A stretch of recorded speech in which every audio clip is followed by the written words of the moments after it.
like directors from out of town, like LA, and you're just like, man, these guys are like rotten to everyone, like not them, like they're rotten to the crew and treating everyone like they're dirt. And I was like, this isn't what I got into film for. The initial thing that sparked me for film was like I watched Romeo and Juliet in grade 9. Oh, nice. It was the Leonardo DiCaprio one. I had no idea what the hell they were saying, but watching it, I could feel what they were saying, and I was like, man, this is powerful. I was like, I want to make people feel that good. That's what got me into film. Whoa. It was wanting to give that kind of energy to people, man. which sparked me for film. That I had that thought, kept it to myself, got injured, told my mom when I was watching Shia LaBeouf, because I was having the same experience. Like he was making me feel like, wow, this guy's like kick ass. Like it reminded me of those initial feelings that I never acted on. Spoke on them, and it kind of led me on my path. Damn. So I noticed I was still doing film when I went to my first music show, and then I noticed the crowd, and I was like, damn, like these people are feeling great. Like everyone looks so happy, they're having a good time. And like I said, it could be drugs, it could be just natural people who are there. Whatever it is, they were there to feel good, and they were. It was evident as hell. And I was like, man, I want to give people that experience. That was the experience I wanted to give them in film that wasn't translating, because I was getting a lot of like fun roles. Don't get me wrong, like it was like, you know, kid doing this, murder scenes and things like that. It was fun, but I wasn't able to transpire or, you know, properly articulate what I wanted to allow people to feel. Oh, yeah, right. Joy and excitement. Right.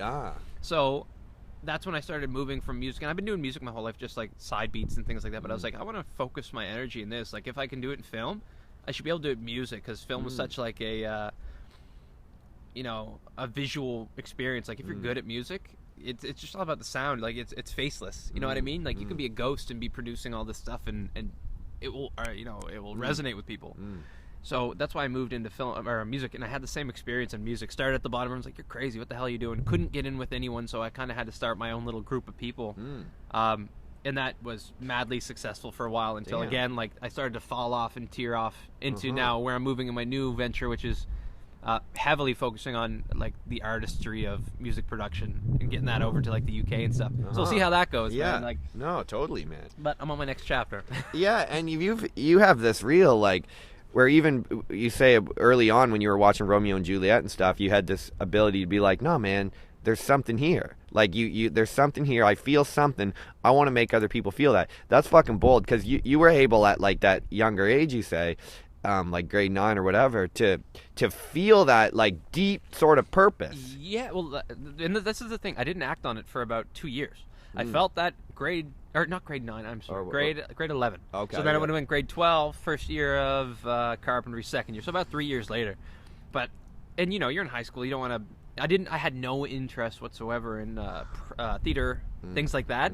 It was just something about like film and the whole experience of like CGI, like being able to create, like I could turn this area, if you had the right people, into like, you know, skyscrapers behind us, like CGI and things like that. The whole thing behind it just kind of spoke to me, and I was like, this is a really cool industry. But yeah, I didn't act on it until like I was just out of desperation at home, feeling kind of low after I'd injured myself, and just speaking the truth. I was like, man, this sucks. Like this is kind of, I wanted like that. Looking at this is bringing back those feelings. I want to do that. Yeah, man. So like, and some people might have that in them, like, you know, they're afraid to paint, or they're afraid to be, you know, a professional snowboarder. Absolutely, and they might live in the desert and they want to be a professional snowboarder. Absolutely. Move out for a bit, or you know, I mean, there's ways to make it happen. Yeah, man. And just go with the gut. The gut, man. It's like that feeling that you had early on. You were willing to explore that a bit, and just, I mean, look at how that paid off, man. Like, you know, look at how that's paid off for Joel here. Being able just at that earlier age just to access that a bit, and just to try to expose that a little bit. And when he did, it came off as like, okay, well then his mom heard that, and she happened to have someone that she knew that was into that, sent the fucking email off, boom, and shit lights up. And you see how things that come from that place of passion, that place of truth, deep truth, deep fucking purpose, man, things come out of that big time. And look how you were able to go in and dominate that shit. I was fearful as hell too, like doing it, but you know, it's like, because I was judged by everyone. Don't get me wrong, like no one had my back at all. Friends, family, no one. Everyone was like, "Oh yeah, okay, Joel. Like, what are you doing with yourself?" And I was like, "Man, like, what are you guys doing? You're over here working 9 to 5 at jobs you don't like. You want that from me? Man. You want me to be unhappy?" Absolutely. And I was like, "No."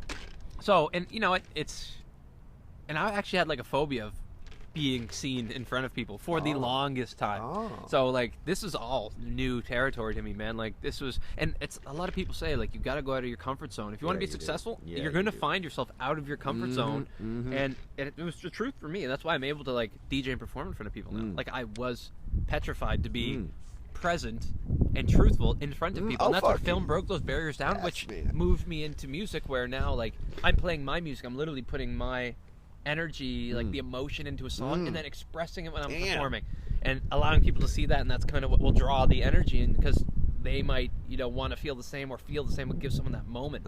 So right now, like if anything, like I can make no money I haven't made much at all any music from music, but it's so important to me, because you know you can give someone that low or that high when they're low, man. Bring them back, and you know, and it's like so much, man. Like I think even like damn Mozart or Beethoven or one of them guys didn't have any money when he passed away. Fucking Van Gogh, man, the famous artist, he passed away in like damn poverty and stuff. Nikola so it's like Tesla. Tesla was a fucking legend with all his damn free energy ideas, and it's like all these people, man. It's like often things aren't appreciated because they're, you know what I mean, they try to trash you down. Like people try to trash you down, and it's like you have to be willing to. It's like you're only here on this life, man, for a short period, and it's like you have to follow your passion, man, because there's no other way. That's the thing. You have to follow your. That's it, man. You said it. There's no other way. People often will be like, "Oh, well, you know what? I'm scared of." And I don't blame you. Like, fuck yeah, you better be fucking scared. You're jumping from a light room into a dark hallway. Oh, like, yeah. You don't know what kind of monsters are there. You're gonna face yourself, man. Damn. And like, you better be. You should be scared. You should be scared, but it's good. Use that fear. You know what I mean? That fear makes you quick and agile with your reflexes. It makes you snap. You know what I mean? That's you on the damn plains of Africa. You know, you should be. It's like you're in the cave with like your caveman wife there, your cave woman, and you're in there, and it's like, well, I don't want to leave the cave because I'm comfortable in here. There's a movie on that actually. Is there? Yeah, it's actually really good. It's about cavemen. What's it called? Brave? No, not Brave. What the hell? It's actually that movie. This 4 cavemen or 5 cavemen. The father doesn't want anyone to leave the cave, but the daughter knows like they should leave. They should leave the cave. Anyway, she leaves. A monster attacks their home, but they end up leaving. And just as they leave, their home ends up getting destroyed. So it was kind of like fate. And their whole journey is them traveling across the plains, trying to get to this new land. And they're all, you know, breaking down their walls because they've only lived in the cave their entire life. Very cool movie. It's a 3D movie. I recommend watching it. Damn, that sounds I'll cool. try to find the name of it. If anybody knows that, leave that in the comments because we want to find out about that. But man, that's sick, man. And like, but it really is true. It's like, of course you want to just stay in your fucking cave and be comfortable with your cave fucking woman there and your damn nice bearskin rug and just post up by the fire. Of course you do. Who fucking doesn't? But it's like, how do you? Someone got to go get the firewood. Someone got to go get the damn bearskin rug. Like it's not gonna get itself. And it's like, so you're programmed deeply down in your damn genetics. You're programmed to have a fear of going out and doing something that's outside of your comfort zone because so true, right? I never thought about that as the ancient programming, right? Yeah. That ancient shit is in there programming you to be scared of a fucking saber-toothed tiger out there on the plains, man. Because you are going to be scared. Of course, you just want to stay in there with your fucking cave.